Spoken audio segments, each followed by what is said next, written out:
Welcome to the Independent Artist Podcast, sponsored by the National Association of Independent Artists. Also sponsored by Zapplication. I'm Will Armstrong, and I'm a mixed media artist. I'm Douglas Sigworth, glassblower. Join our conversations with professional working artists. That's a better picture of me than I look in person, so I'm just going to go ahead and leave that up. Okay, sounds good. You're just afraid I'm going to turn it into like a social media post or something. Well, I look like a little worse off than some of the people I've seen on the streets in Santa Fe. So there you go. Look at my moving blanket city. You know, I had to put cloths over all the mirrors because not moving over the holidays and recovering is not a pretty sight, I tell you.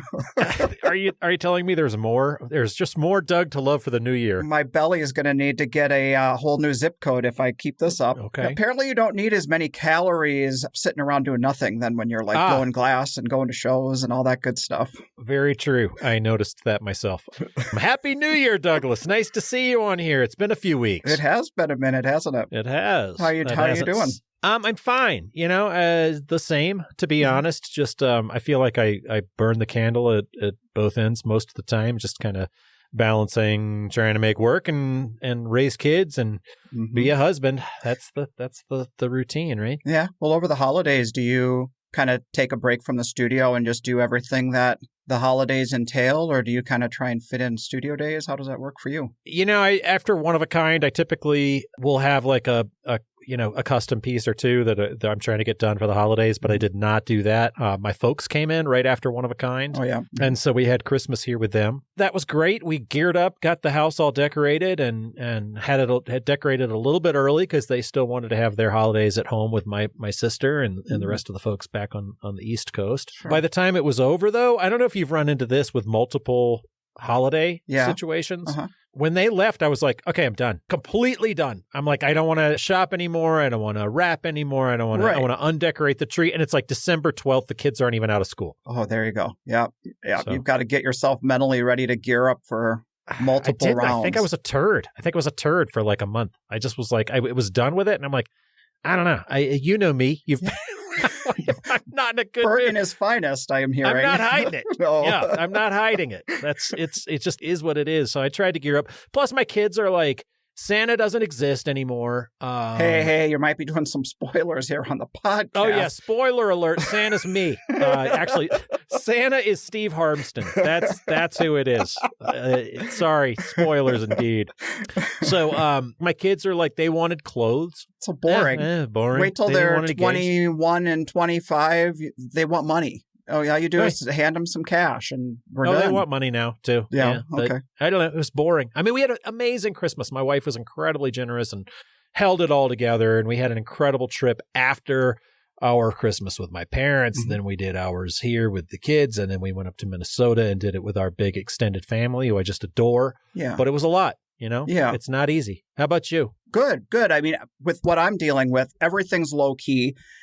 And so that was wonderful just to have everything low key. But one thing that I wanted to bring up that a lot of us artists deal with is when we get together with our kind of normie extended families and we're we're kind of the kooky artist in the bunch. How do you fall in that group? Oh, I don't know. I think I'm, keep going. Let's see where you're going with this, and I'll add on. I love my family, and I'm not trying to. Everyone's been super accepting, but they're a huge pain in the ass. But they give you so much advice. They give you so much normie advice. When, for example, what am I going through right now? I'm going through this physical condition, and I'm hearing, well, hey, have you ever considered?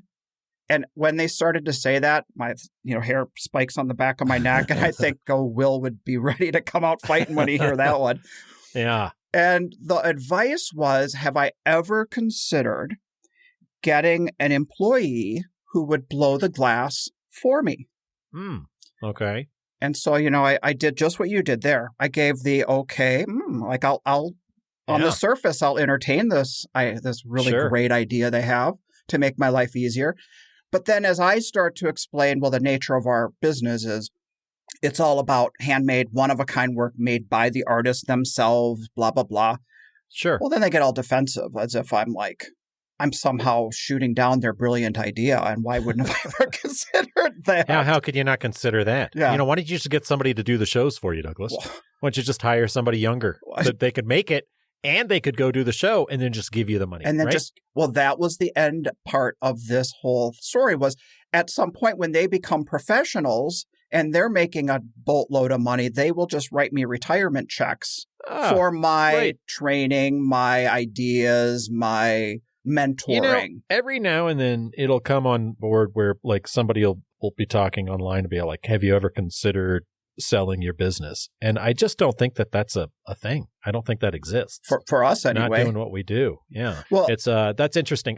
You said, well, do you ever get any advice? I'm like, well, no, I don't. And then you thought of one. Well, no, I've established the fact that I don't take it well. And I I was having a conversation with my wife and she was like, oh, well, I've already told my family not to give you advice. she's like warned everybody that is the trigger reaction. He doesn't like that. No. That's not going to be good. Don't give him advice. Don't talk to him They're about going to be it. like, sheesh, what's his problem?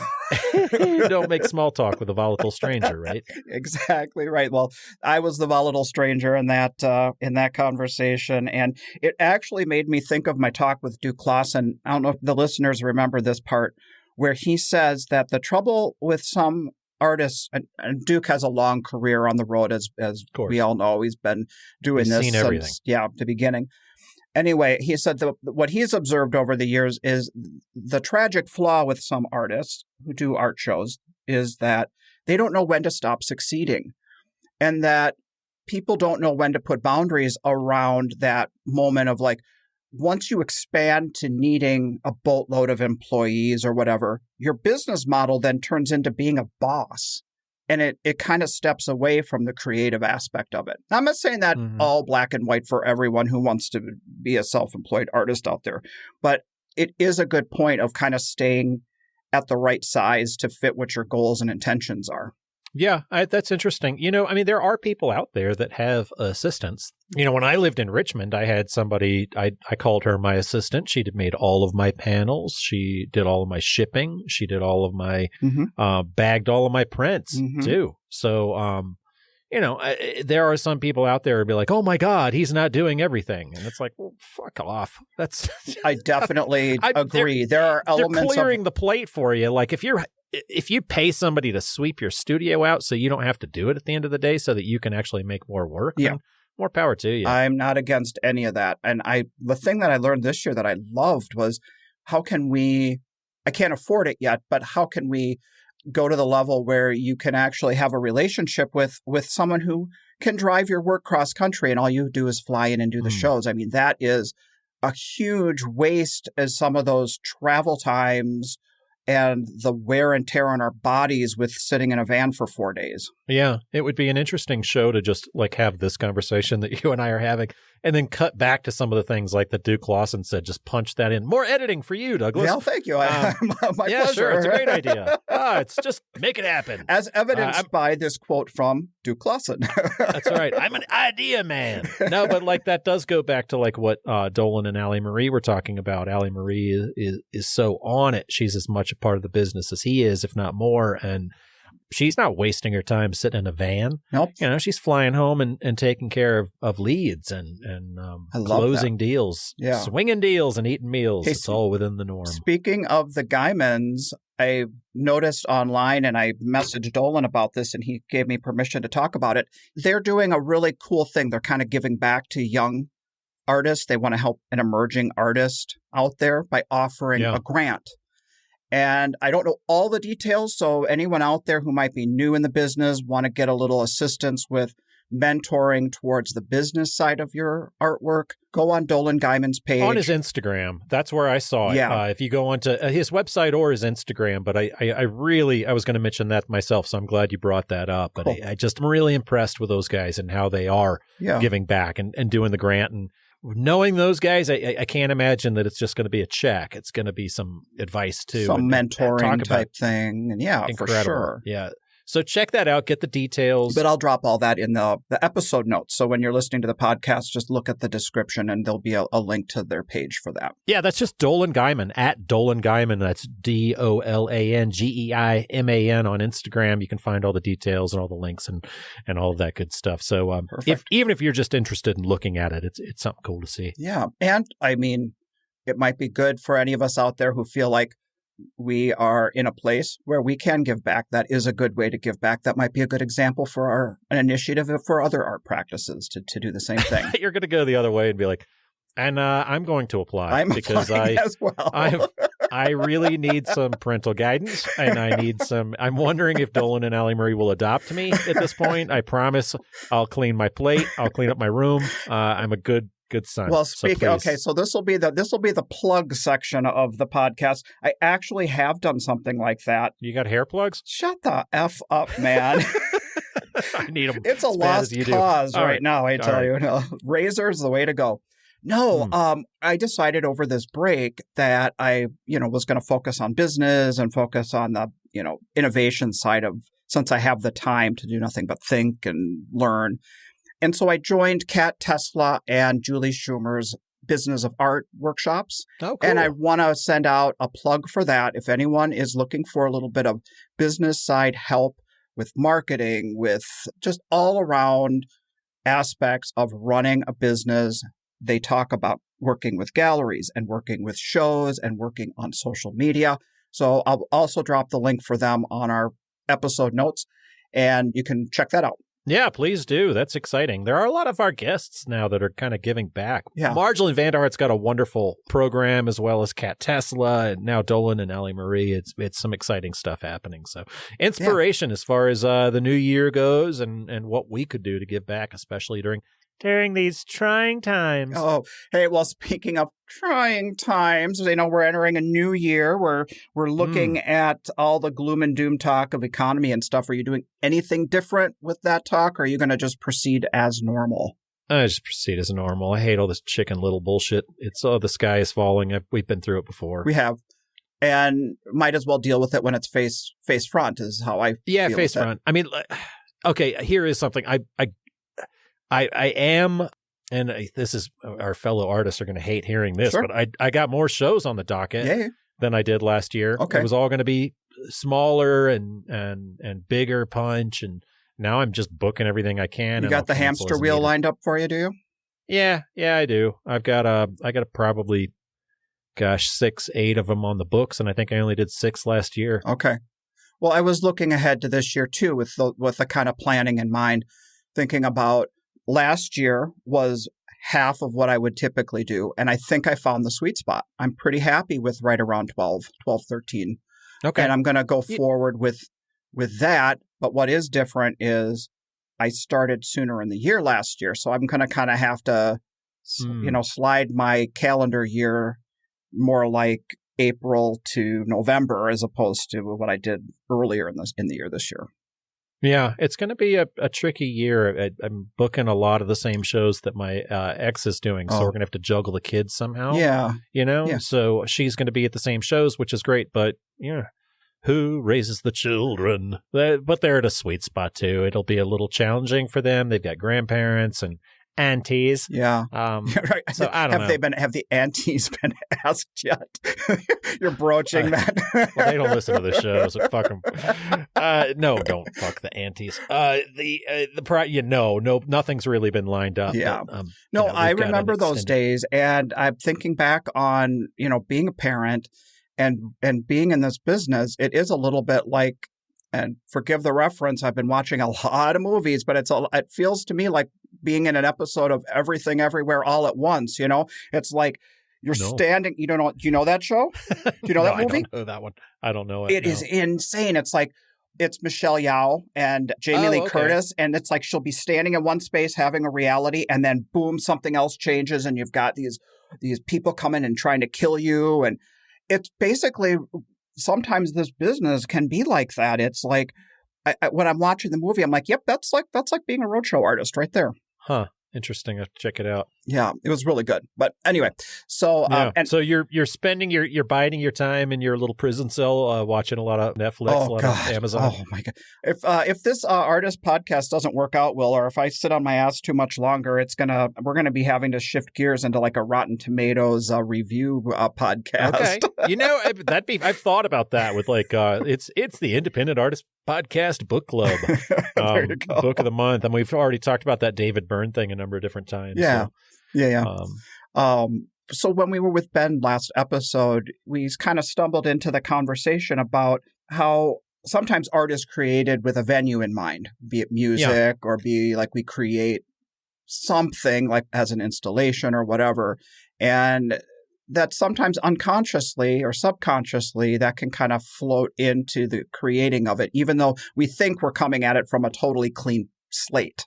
Right. Yeah, you're coming into it with your own inspirations, but really you're thinking about, and this is where it made sense to me. And we're talking about David Byrne's How Music Works, and it's really just a small passage in the first couple of chapters or something where he's talking about creating music for, and I'm just retouching on this before I get into how it means something to me, but it's like you're creating these songs to be played in a punk rock club, and it's like, okay, well, I'm creating my work to be seen on the street. And it's like, it definitely is going into these high dollar homes, right, but it's being seen on the street. And the thing that got me, I went up to see family in Minneapolis, and one of my very favorite museums in the country is the Walker, which I'm sure you've been to. Oh, yeah. Living up there and going through the Walker and walking around and checking out the different paintings and installations.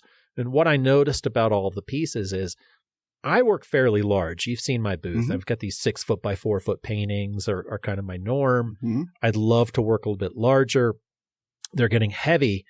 But the interesting thing to me is like a good portion of them are much bigger even than I'm showing in my booth because I'm constrained by that booth size, that 10 by 10 and my pro panels and my walls. And also I've noticed too is like as art show artists, we're trying to get people's attention because I've measured this before about a stride, Right. It's 2.5 strides. A 10 by 10 is 2.5 strides. And if you're not getting somebody's attention in that, or if your kid drops his milkshake or somebody says, look over here, or there's somebody in your way, it disrupts that 2.5 strides. So you're like, look at me. So my work has very little negative space. And I love the negative space in the installation pieces that you see at the Walker. Yeah.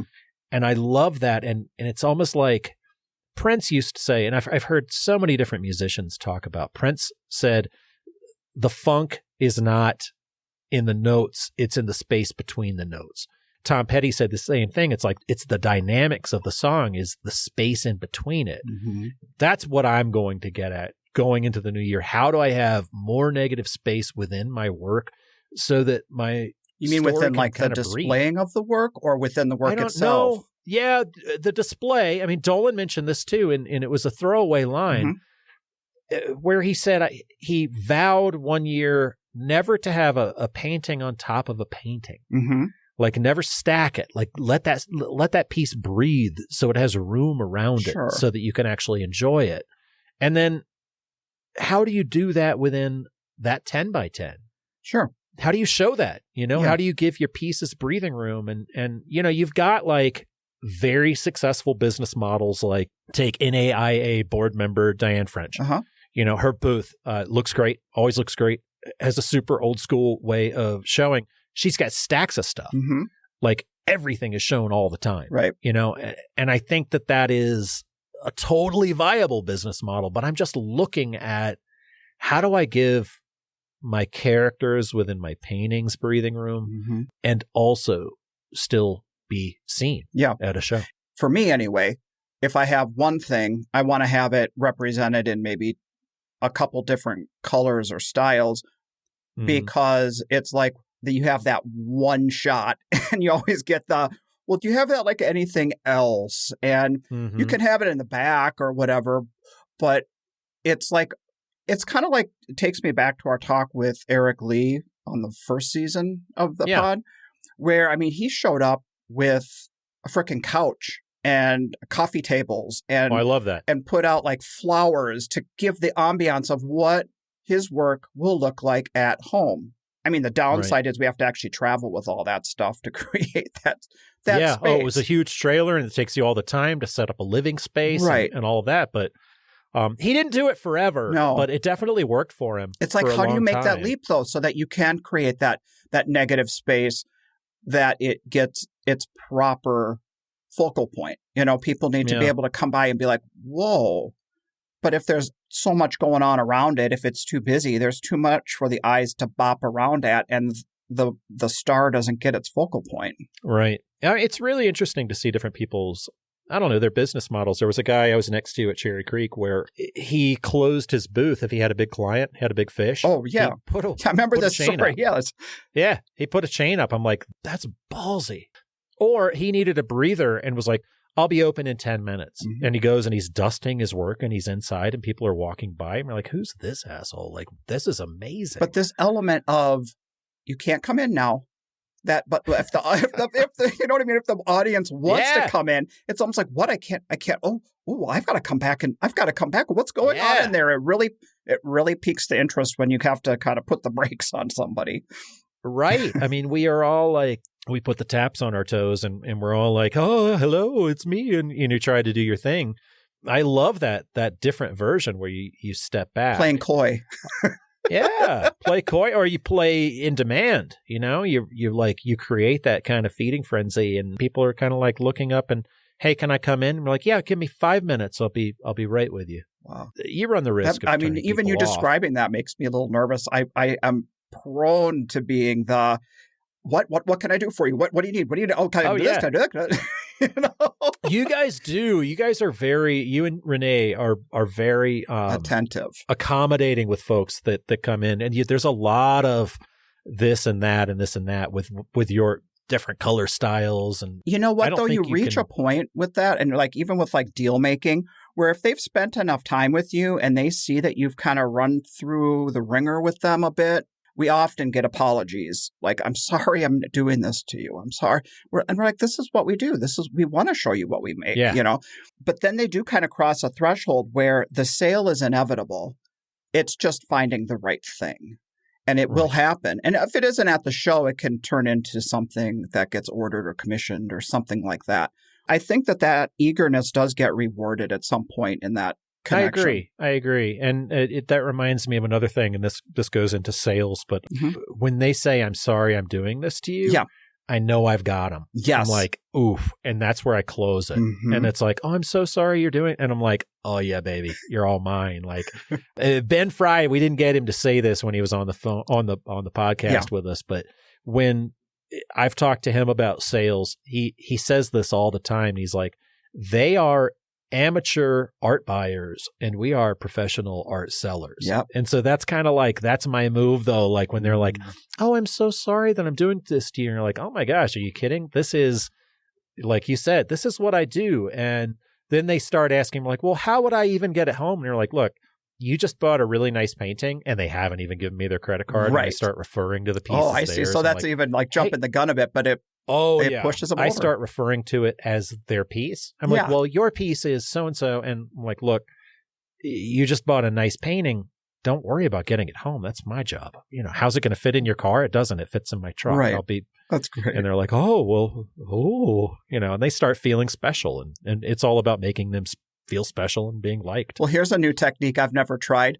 But again, what I've been watching on the old boob tube, I watched the Bernie Madoff documentary, like 4 or 5 part series.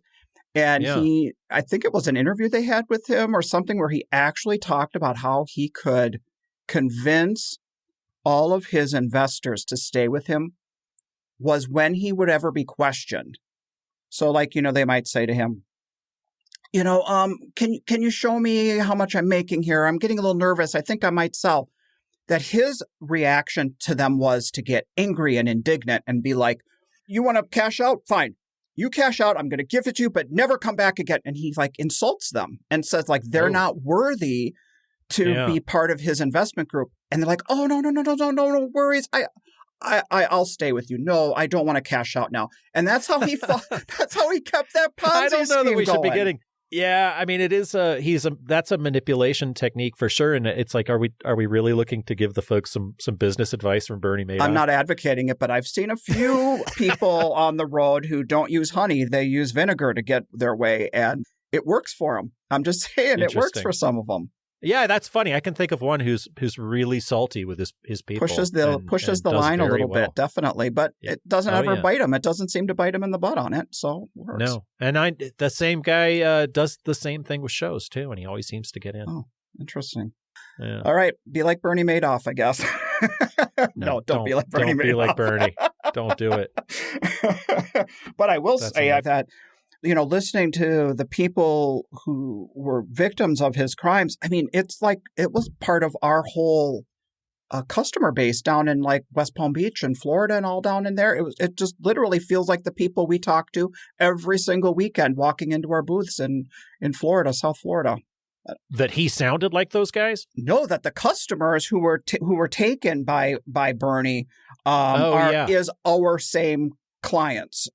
Oh, yeah, the Boca Raton area and all of that east coast of Florida, southeast Florida for sure. Yeah, I remember that. I remember they really got hit, and that's crazy. Yeah. I don't know. It's a smaller world than you think, isn't it? It is, yeah.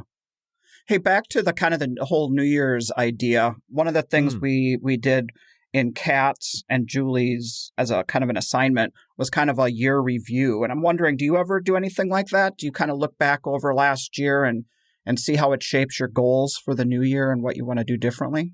No. I don't.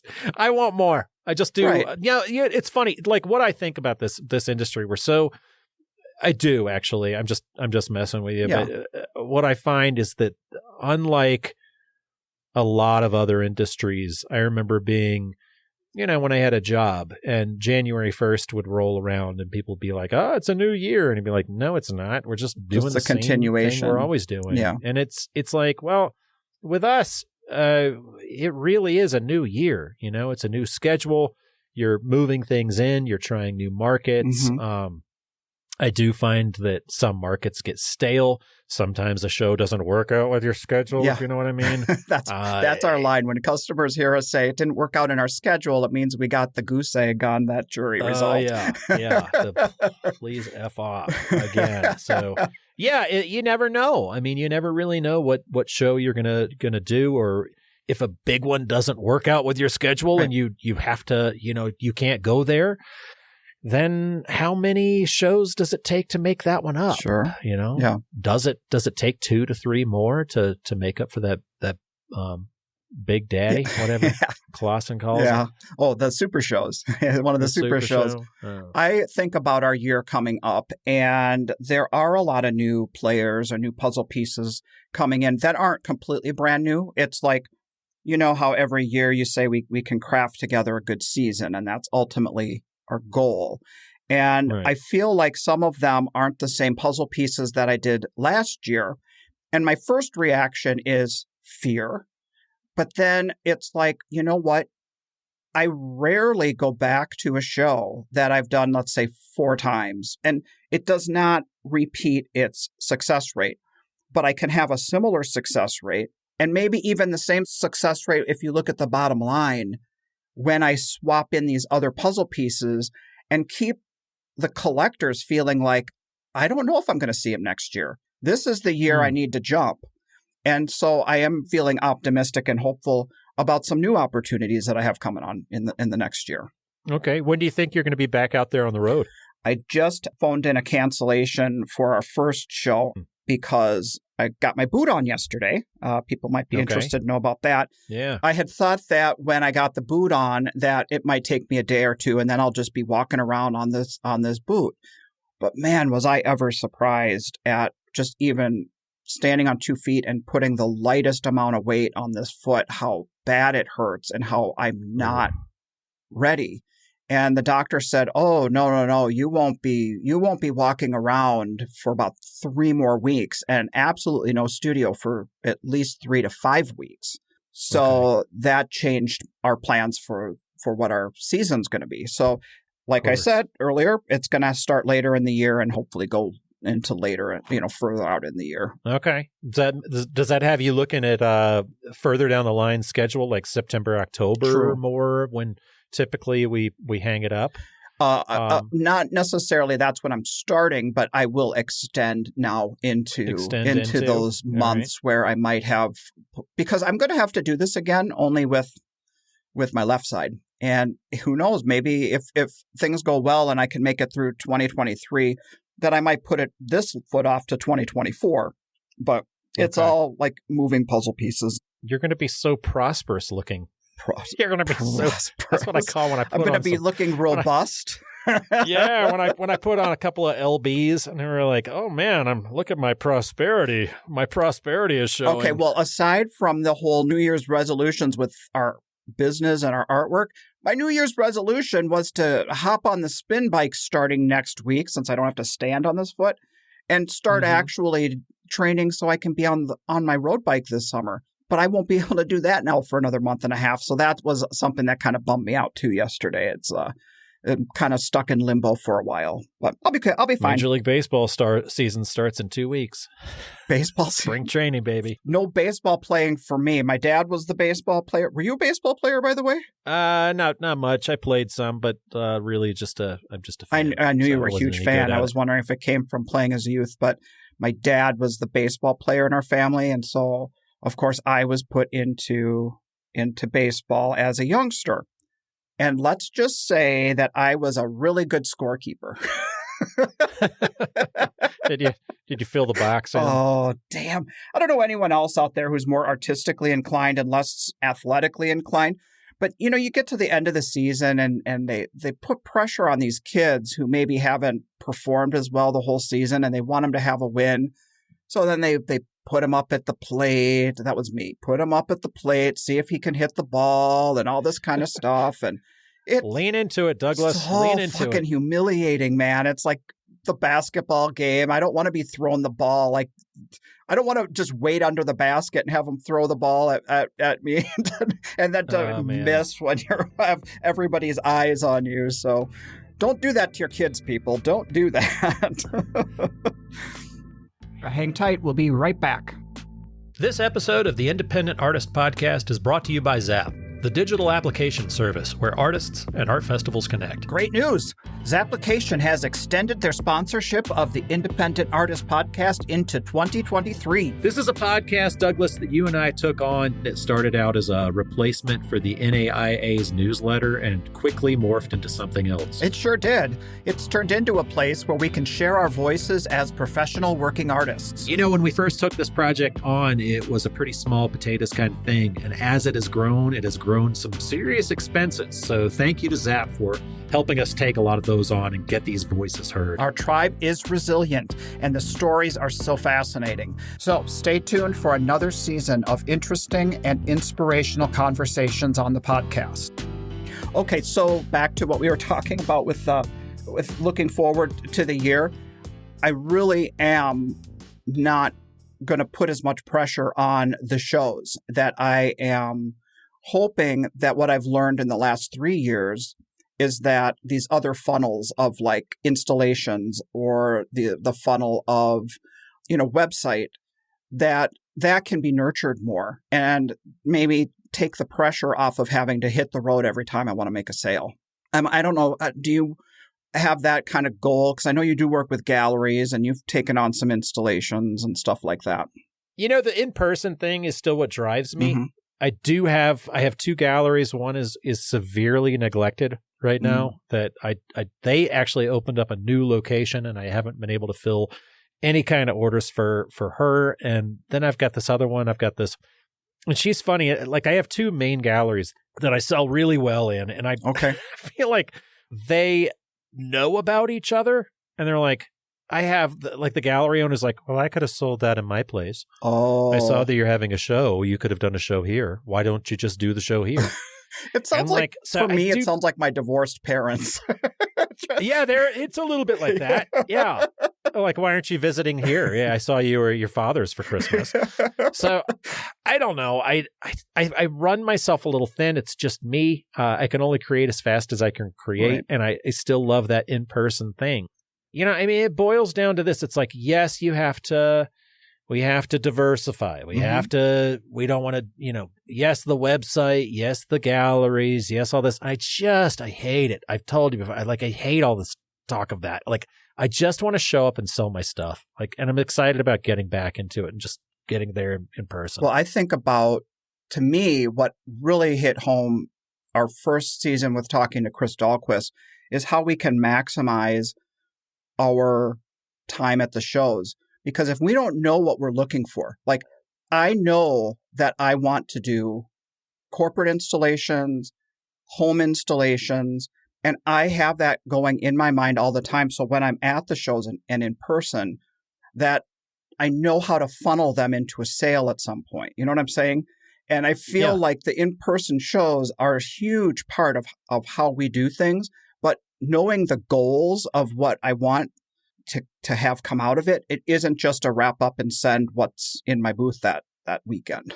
Yeah. I guess what I'm saying, like, if you're lucky enough in this business to sell as quickly as you're making it, that's not everybody. Mm-hmm. It's not necessarily me. But if you're selling it at the end of the day, at the end of the year, you really don't have that much work left, then you don't have that much energy to put in other areas. I mean, you're basically working as fast as you can and getting what you need out of it. That's really what it boils down to. Like, I'm trying to work smarter and not harder.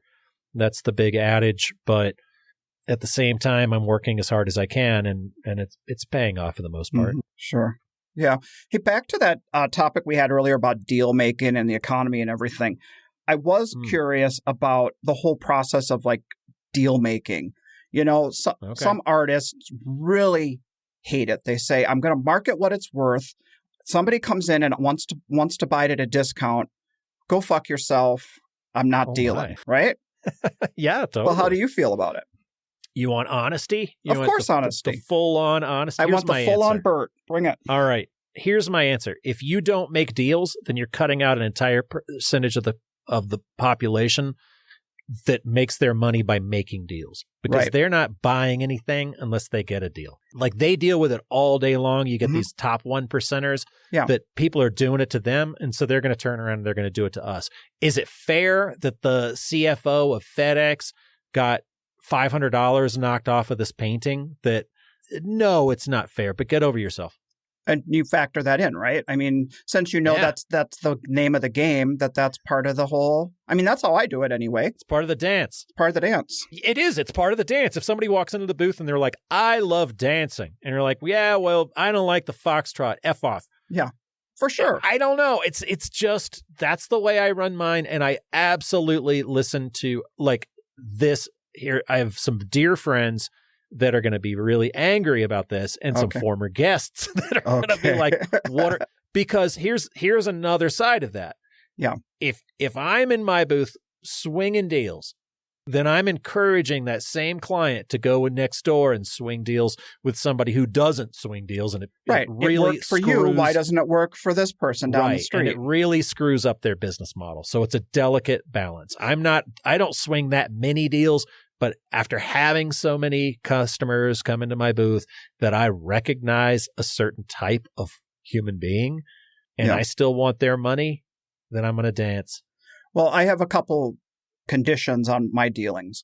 First, I do not want to devalue the work. So I kind of know what's out there, and I know what my work would fit into a similar category. I'm not going to sell it for way less. I'm not going to take the desperate, fine. And I also was told early on in this business that if you make a deal with somebody, you need to know that if they are going to be a repeat customer, that you've now set up that same relationship for every single transaction down the line. Right. So if your business is set up where you have somebody who buys from you every single year, you kind of have to have a way to negotiate that. Like, maybe after they've bought 3 or 4 times, they become like a VIP client or something. You know what I mean? And that happens. Yeah, if you can keep track of that stuff like that. I mean, here's how I deal with it. do you ever deal with your prices? And I've already sized them up, and I know that they're not going to be. Well, I think of it like a poker game. I think, is that where you're kind of going? Like yes, reading their eyes and their body language, and think to yourself, if I say no, are they walking or are they dealing, Yeah, I mean, a lot of times, like I had this one client, this has been years and years ago. Oh, my wife hates this story. But okay, Susan, cover your ears. Let's hear it come. She hates it. So she's like, she's sitting here thinking, like, please don't tell the pooping the pants story. Here comes. All right. So here goes. I had these clients come in, husband and wife. She picked out 6 pieces, right? Okay. Like they wanted to do their whole house remodel in the work, right? So they're like, I want this in the living room. I want this in the foyer. I want this over here in the kitchen. I want this in the bathroom. And I want this. And she's like, now it's up to you to make the deal to her husband.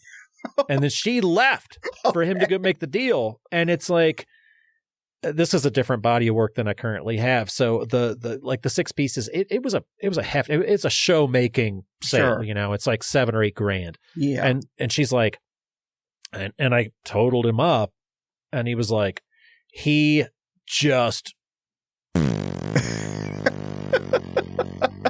you let it out.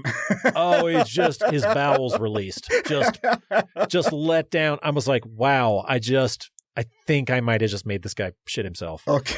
But we worked out. I did not. And again, it's like, she's not going to be happy unless he closes the deal. Yeah. And it's like, well, I want him to be happy with the sale too.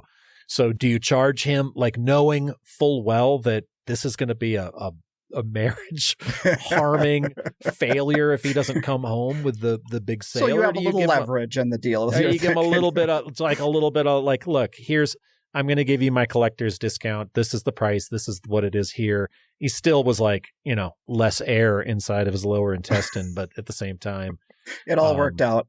Yeah, for sure. I think of talking to Terry Cowsey, once painter. She said, when somebody asks if I'll take a discount, I see a sale coming. And so I always think of it that way. They're ready to deal. They want to buy. Right. They're interested in what you're working. It's your job to close it. It's your closer. job Okay, so here's something that I thought was kind of Michael Schwegman, cover your ears. Will, we all know about the whole horoscopes deal out there. Do you ever, with the new year, start looking at your horoscope and kind of planning out what the stars have to say about what's coming in your future? No. Play the variances? No, I've not. Tell me what yours says. Oh, tell me your horoscope. It's insane. Well, we have this book that we've kind of... If your horoscope says put a new foot forward, then I'll believe it. Okay. All right? Okay. But it's this really cool book that we typically over the years would, on New Year's Eve, that's our tradition. We sit down and read. It's kind of a combination of numerology, astrology, tarot, and it's based on the playing deck, and it's fun. I mean, we do this every year. It's our tradition, and yeah, I can tell from your reaction that this is kind of crazy. Well, I'm not. I kind of shut the door on it. Let me hear a little bit more. I love dearly some people who are into that kind of stuff, and just because I'm not doesn't mean I don't want to hear it. Well, there are plenty of us out there who are a little bit on the hippy dippy side, and sure. Who even witches. There's witches out there. There's witches among us. But I mean, that's what we do. That's one of our rituals every year, is to kind of like, you plan something and you just kind of like, you enjoy it for what it's worth. It's kind of like a moment, and then you let it go and you just kind of see what happens. But that's what we do. Anyway, what do you do? So you guys judge that stuff when you're looking at your schedule and things like that? Have you ever actually made a decision? No. We don't take it that seriously. But, it maybe kind of falls a little bit in line with what we talked about with Kat Tesla several episodes ago, like creating a vision board. We read this stuff, we think about our future, we set an intention or a course for our life, and then we just kind of let it go and see what happens. But it like maps through your life, it maps through your year, through different periods and stuff like that. So it's called the Cards of Your Destiny for anyone who's into that kind of stuff, if you like to read and do predictions and all that kind of stuff. All right. That's pretty cool. Hey, when you get ready for it, you said you've got more shows coming up. When you are planning ahead for the year, do you set like a specific kind of a production timeline calendar for like pieces? or are you real loose about it? Yeah, how I look at it is I want, when I'm going into a show season, I like to have what I call it hangings. Sure. Like I have my perfect booth. I lay out my perfect booth, and that's my goal for one. Then I look at how many hangings I have. Okay. Like how many full hangings. If I sell out everything that I have hanging, I want to replace it. So I'm like, I want to go into a full spring with 3 full hangings in my booth. So I get the mechanical of it. And I mean, you work differently than we do, being 2D and telling stories. Is it based on size or is it based on stories? Do those get intermixed? You know what I'm saying? Yeah, that's interesting. There are 3. Mm-hmm. I want to have with me. I have what my goal is for the booth monetarily. I want to have 3 times the inventory as of my goal. Okay. For example, I had 2 shows in a row. My wife and I are going out on the road. We have the same 2 shows. Okay. Right? Back to back show. Yeah. Yeah. Back to back. First show, I blow it out. I just absolutely crush. And my booth is decimated, right? There's not much. It's totally picked over looking. I really only have 3 paintings. I typically wouldn't hang those together. It doesn't look like my booth. Sure. So typically what would you do? You'd cancel, right? Yeah. Well, I'm already wrapped up with my wife. We're already going out. We're already going west. Yeah. Yeah. So she didn't blow it out and decimate her booth. So I'm backing her play, and I take, I'm just going out. I set my booth up, and this was what was really cool, because my goal has always been have 3 times as much as you expect to sell. I had 3 paintings and I sold 1. Okay. So I'm like, I crushed it, right? I did terrible. Math did it. Yeah, but if you sell 33% of what you brought, God damn, you're crushing it. I crushed it, even though I only, I walked with like, $3,000 or $4,000. That's interesting. That brings up a point I hadn't thought about. There's plenty of artists out there who work as couples who have separate bodies of work and do the same shows, and kind of that balance of like, well, technically, if you would have been on your own, you would have canceled, gone home, and got to work. But because you guys are traveling together and stuff, I guess I sometimes don't think about how that works for other people, because we work as a partnership. It all gets lumped into one big pile, and I'm just not used to that whole idea. I mean, there are plenty of shows where Dylan Straczynski backs Helen Gottlieb's play, where he's like, it's an okay show, but Helen crushes it here, so that's where they go. And I might as well have a booth up. Absolutely. That's interesting. So it is interesting, and that's a totally different business model. You're just kind of you're plus oneing it. I'm like, look, I did a show last year where I did. It was a complete gamble, and I took one on the chin, and I just walked around the corner and sold jewels with my wife. That's where that's where you were more needed, was to sell her work. Yeah, exactly. Oh, well, it made me think about the conversation that I had with Duke a couple of episodes ago, when he said how him and Ledez, to the dime, would break down what, and as a married couple even, they kept things very financially separate so that they both had their own independence. And that's not how we do it. But I thought that was so interesting. I hadn't even considered it that way. And they're even working in the same body of work. So right. Yeah, that is wild. Those partnerships out there, how they work, it's really cool.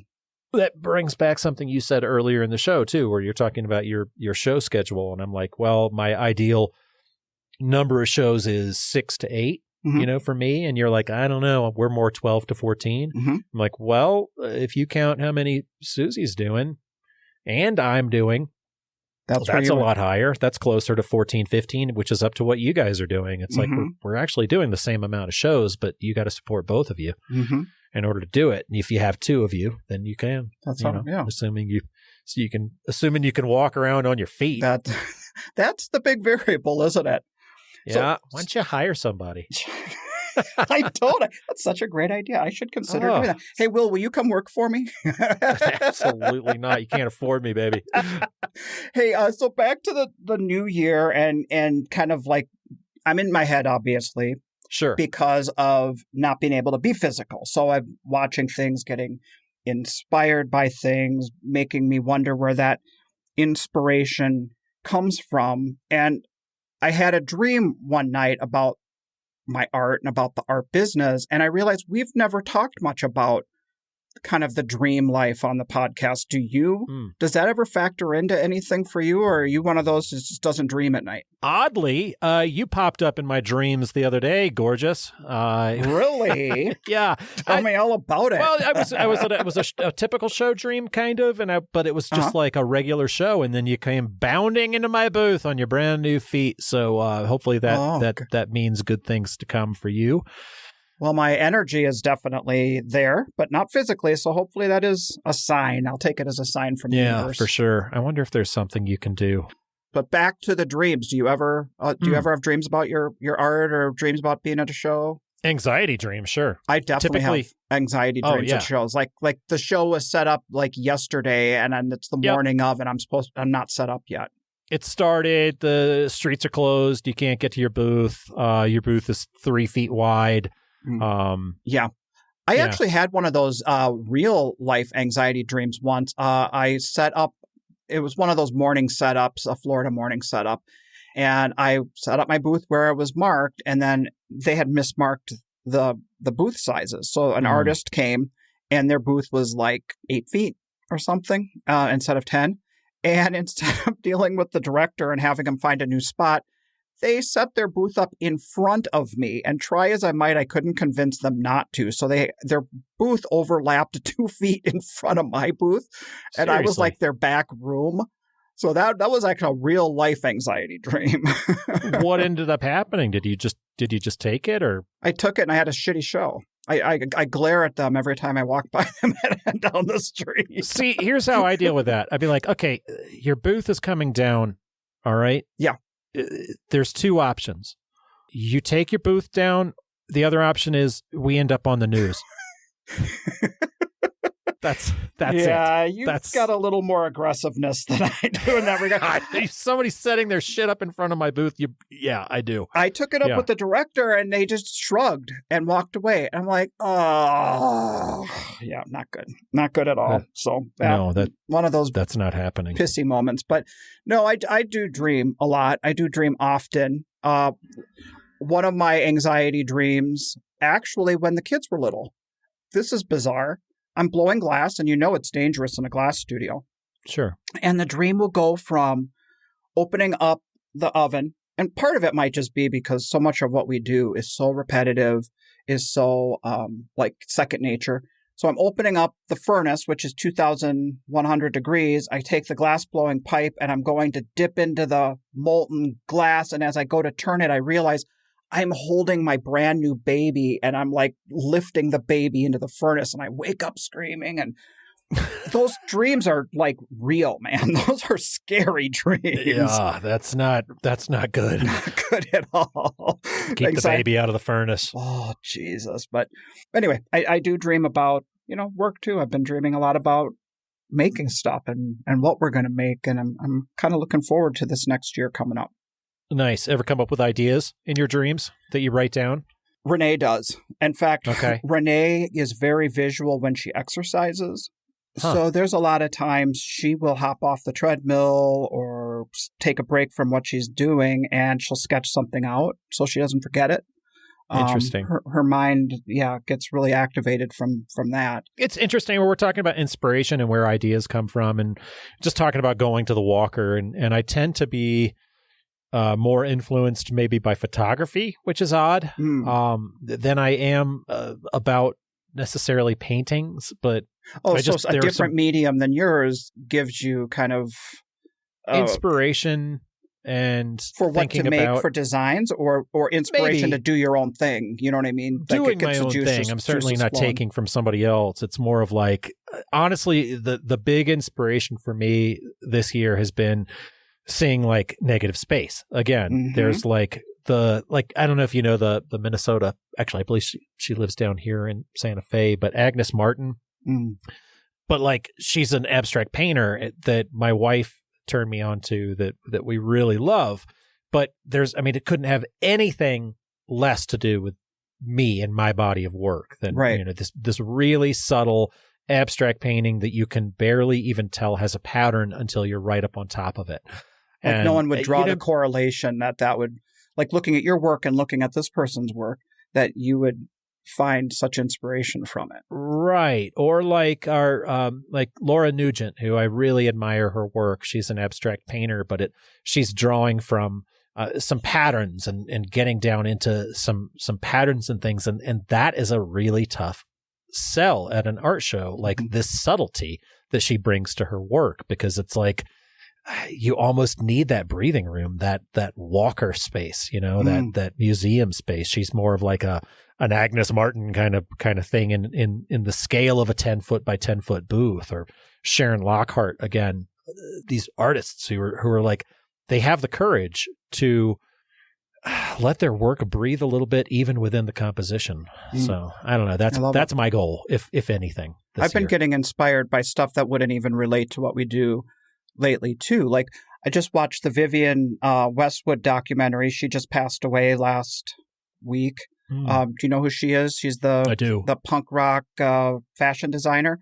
Yeah. I mean, I just loved her story, and I loved everything about who she is. And she was not classically trained, and she was breaking boundaries. And in many regards, people disregarded her as even like a legitimate fashion designer, but she had this amazing career that was a movement. And so her presence and her abilities were just so inspiring to me. And to kind of like cut out the chatter and cut out the noise of what people think, and just do your thing and to do your own special magic. That kind of comes back to the thing we refer back to. It's like we all have that special thing we do, and to not let the negativity or the external forces affect kind of putting your best foot forward.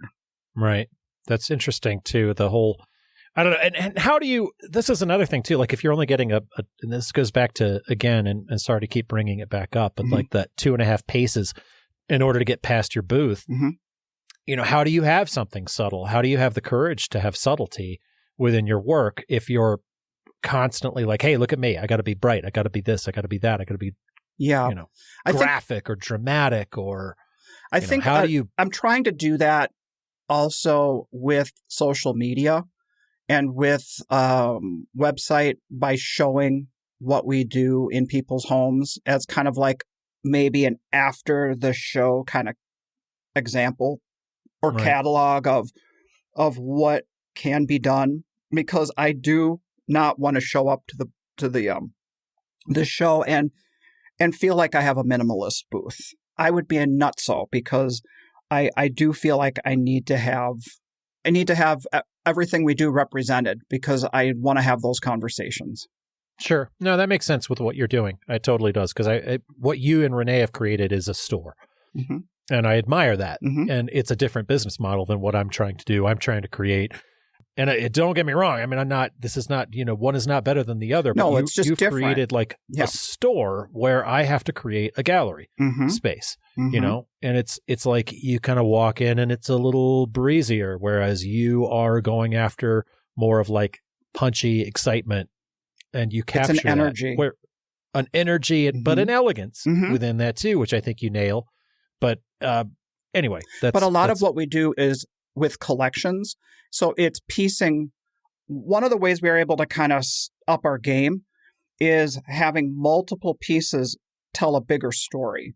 So a lot of times what that involves is swapping factors around in order to get that collection that somebody wants. And so we have to give that impression from how we display it. So that's another element of why we do what we do. Yeah. So speaking of inspiration, you said you got inspired from some stuff you saw at the Walker. I did want to ask you about, where do you find your sources for like your stories? Is it from books you read? Is it from, you know what I'm saying? You have specific stories that are your voice, and I'm curious, not necessarily to tell your secrets, but where do you usually find those sources for stories? I don't know, Douglas. You're asking me to give my spiel. It sounds like you just walked into my booth and you're... I do feel like we have, over the past 2 years, we turn the spotlight on other artists and they tell kind of their process. And Sure. we tell the business type stuff, but the kind of the how we do what we do, I am interested in. There are a couple of questions that over the past few weeks of me just sitting on my butt, I've been thinking about that with you. What is your spiel? What is your source? My source, honestly, it has everything to do with music. If I wasn't an artist, I wish I'd been a professional musician. That is what what really gets me in lyrics. Lately, within the last 5 to 10 years, lately for 10 years, but That's lately you're within 50. the last lately within the last few years, it's been taking a fragment of a song lyric and taking it out of context, telling a different story with it. There's a show that I'm doing in a gallery show right now, which is kind of taking those legends of different eras. And I wanted to stay away from musicians because I had done so many pieces about music. So when I got down to doing that kind of portraiture work, it had more to do with my move out west and doing legendary Western portraits on old maps of native territories and telling the stories of history versus truth and legend. And so this story that I'm kind of telling at this, in the Chicago gallery, I had talked to the gallery owner, who's a dear friend now, Chris Jackson.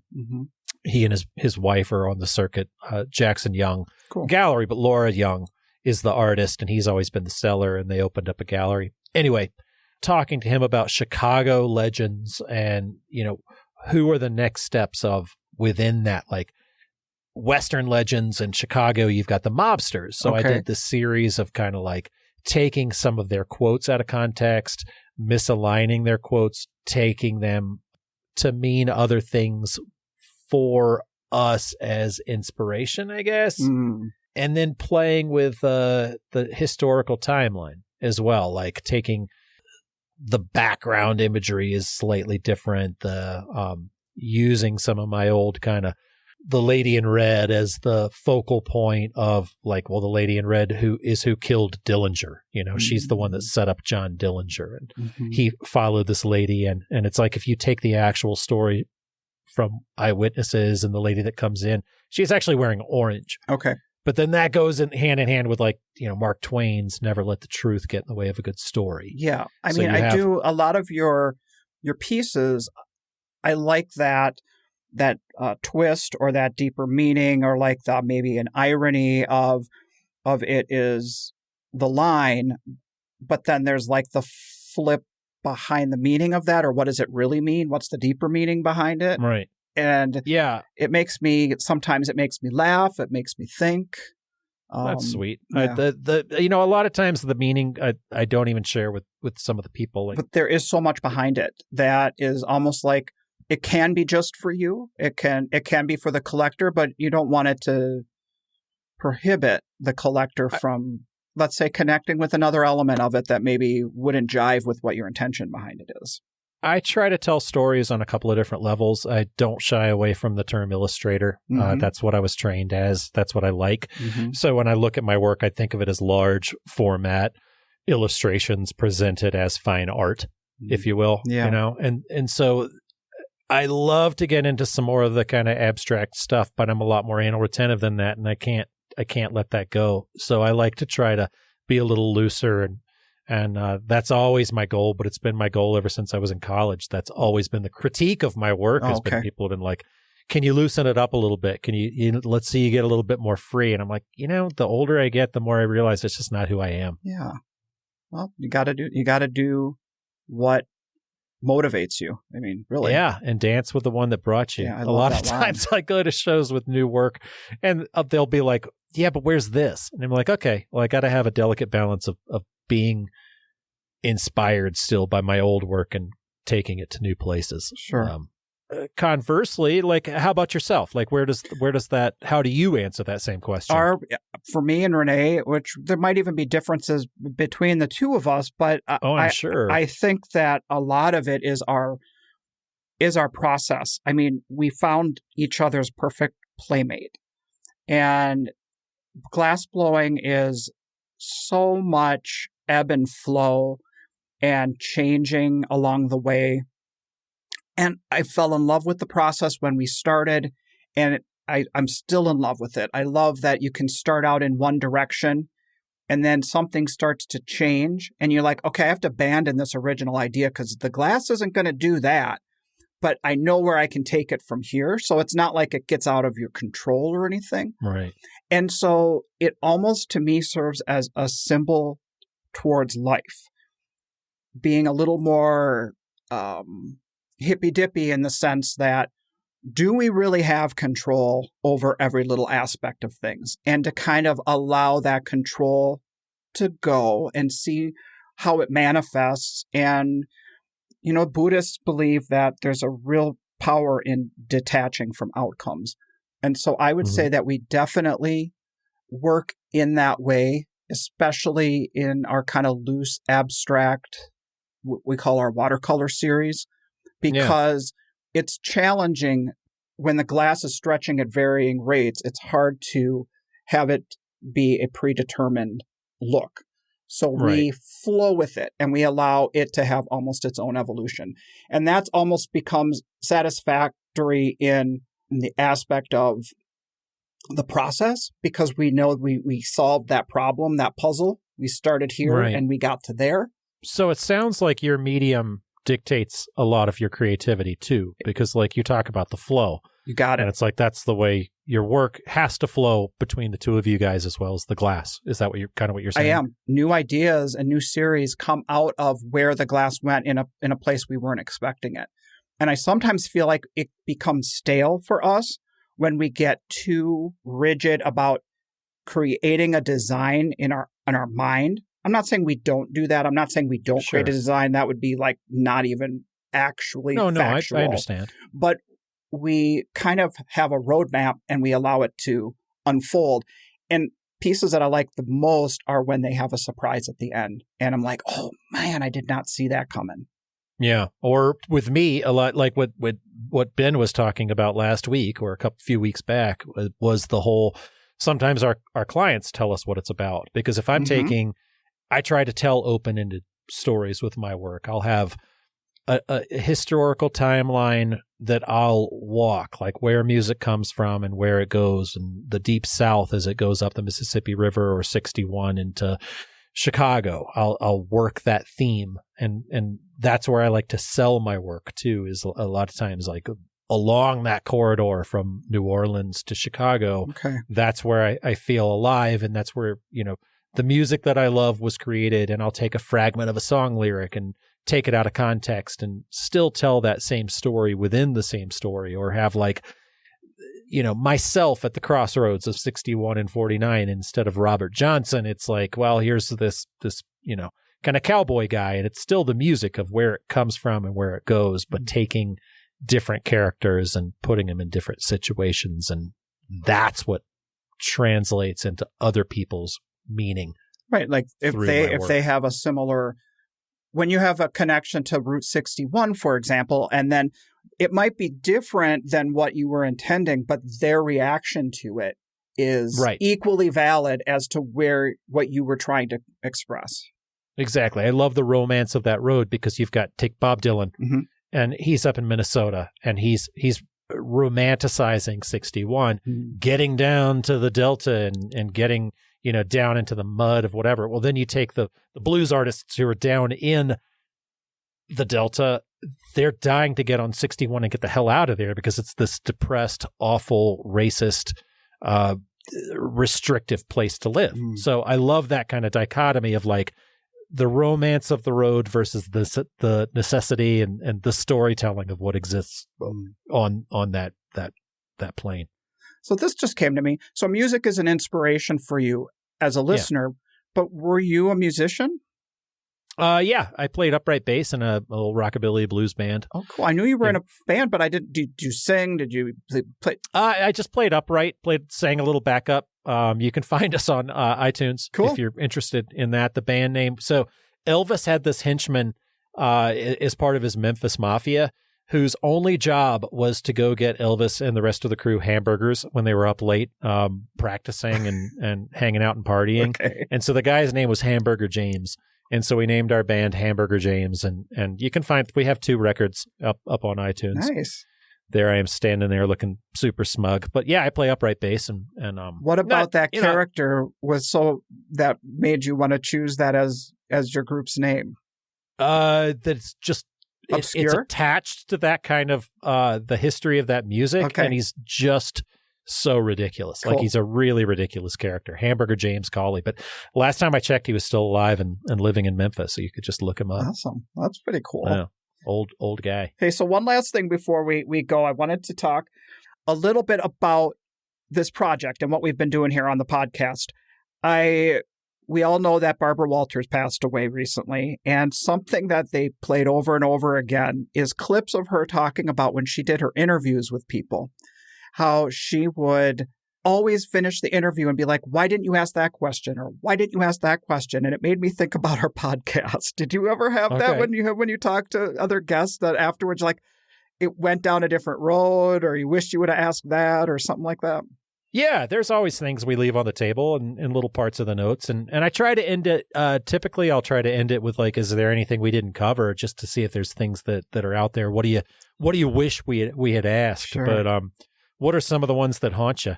Before I say that, I wanted to say that reminded me when you asked that of Mark Winter, and we got that beautiful elephant story that he that he about making the elephant shoes, and it's like we would have lost that had that moment not happened. That was a great story. Yeah, I love that story. Well, I do sometimes when I listen to them back and I'm editing. So it's kind of, I have a little bit of a different experience, I think, perhaps than you do. Maybe you do when you hear that interview kind of edited and stuff. But as I'm working on it and I'm listening, I think to myself, somebody just said X or Y or whatever. Why didn't I ask a follow-up on that? Why did I let that go and take it in a different direction? And there was a conversation that I was having with Lisa Christine, and she talked about how the subjects of her work, they were covered in mud, and she saw this population of people in like the National Geographics, and she looked at them and she saw them as kind of unshakable, right? And that she said she did not feel that her life was unshakable, and I wished I would have asked her to expand upon that, but the moment was gone, and we moved on to much other exciting topics. And but that was one of the moments I kicked myself. No, I'm with you. You know, sometimes, I mean, there's got to be times too when I'm interviewing people too, and you're like, oh my God, why didn't you do this? Why didn't you ask them this? I don't. What I actually remember more are the moments where I think of what I would have asked, and you ask something like 180 than what I would have done. And I'm like, oh my God, I love that he asked that. I love where this went. And I get like a sense of surprise, and like talking to Ray Alphonse, you know, his escape from Cuba. It was like this exciting story. You know? That was an instance where it was pretty clear early on that I just needed to get out of the way, that Ray had some stories to tell, and just to, you know, he took very little guidance. You know, it's like, I just love listening to him talk. So that was one of my favorites. But it wasn't. I want to know more about Keena Crow and her porn costuming experiences. That's where I would have. That's need a little more follow-up. Tell me more about. Let's hear a little bit more on that. About that one. French maid's costume. I think she got. Yeah, let's hear what she's got. Let's titillate the audience. Wait for Sweeps Week on that one. That has been one of the things people have talked about when they come up to me and they're like, "Oh my God!" And thinking of Keena dancing on the table as a little girl so her dad could buy drinks. I mean, we've had so many awesome stories over the past 2 seasons. I'm looking forward to the ones we've got coming up here. So yeah, we're getting close here to episode 50, which is pretty unbelievable. It's insane. But it's totally insane. We thought we might do this for, I don't know, till we got back on the road. Yeah. It became a COVID project and really kind of took a life of its own. We appreciate, I'd like to say a couple of little shout outs, especially sponsorship from the NAIA, giving us a little bit of credibility early on. Yes. And then especially Zap too, for giving us the opportunity to get these voices out, and really appreciate them financially backing us and giving us the freedom and to say what we want, say our truth. They give us a lot of room we don't take that lightly. We don't step in it too often. But, they really trust. They trust that what we're putting out there is kind of real voices, not the varnished voices. So we're not just saying all good things. We are saying what's hard and what's tough. Sure. And to be fair, I step in it all the time. You just edit it. I edit it really well. I'm like, oh, hell no, not that one. You're like, oh, no. No lawsuits today, Armstrong. Over the year, one of my favorite intros, you said, leading into the Betty Yeager episode, you said as your introduction, you said, okay, and fuck you, here's Betty. Right. That's a good one. Talk about one of my favorites. She's a great human. So special shout out to all of our special guests. And I feel like we're kind of winding it down here, my friend. I'm talking to this week for the next episode. I'm going to sit down with Amy Philbot. No, I'm sorry. Her name is Amy Flynn, but I always insert Philbot as her last name. Will Philbot be attending the talk as well? Philbot is going to sit this one out. It's going to be just me and Amy. We're gonna chat about her ridiculous little mind, to coin Keena Crow's title. So we're going to get into her inspiration and what makes her tick. She's been a long time coming. It's she's been a big fan of the show and she's a good friend, huge supporter, and a good friend. Yeah. So I'm excited to hear your talk there. She's got a lot to say. So who do you have coming up here, Will? You know what? I've got Trey Taylor and Helene coming down the pike as well. Cool. We're going to talk about spirituality and Peru and all sorts of things. We're going to dig right down into giving back to the community in Selma, Alabama, all sorts of things that this talk is going to go. So I'm excited to let everybody hear this one. That's awesome. Well, we've actually just started talking and we turned a whole episode into it. So maybe this year we'll do a few more of these where it's just you and me, kind of mix it up. Who knows how our format will change. We'll just stay tuned, everyone. Keep it fresh. Let's do this. Fresh. We'll talk to you in a couple of weeks, folks. And thanks again for tuning in. All right. Happy New Year. This podcast is brought to you by the National Association of Independent Artists. The website is naiaartists.org. Also sponsored by Zapplication. That's zapplication.org. And while you're at it, find us on social media and engage in these conversations. Be sure to subscribe to this podcast to be notified when we release new episodes. Oh, and if you like the show, we'd love it if you would give us your 5-star rating and offer up your most creative review on your podcast streaming service. See you next time.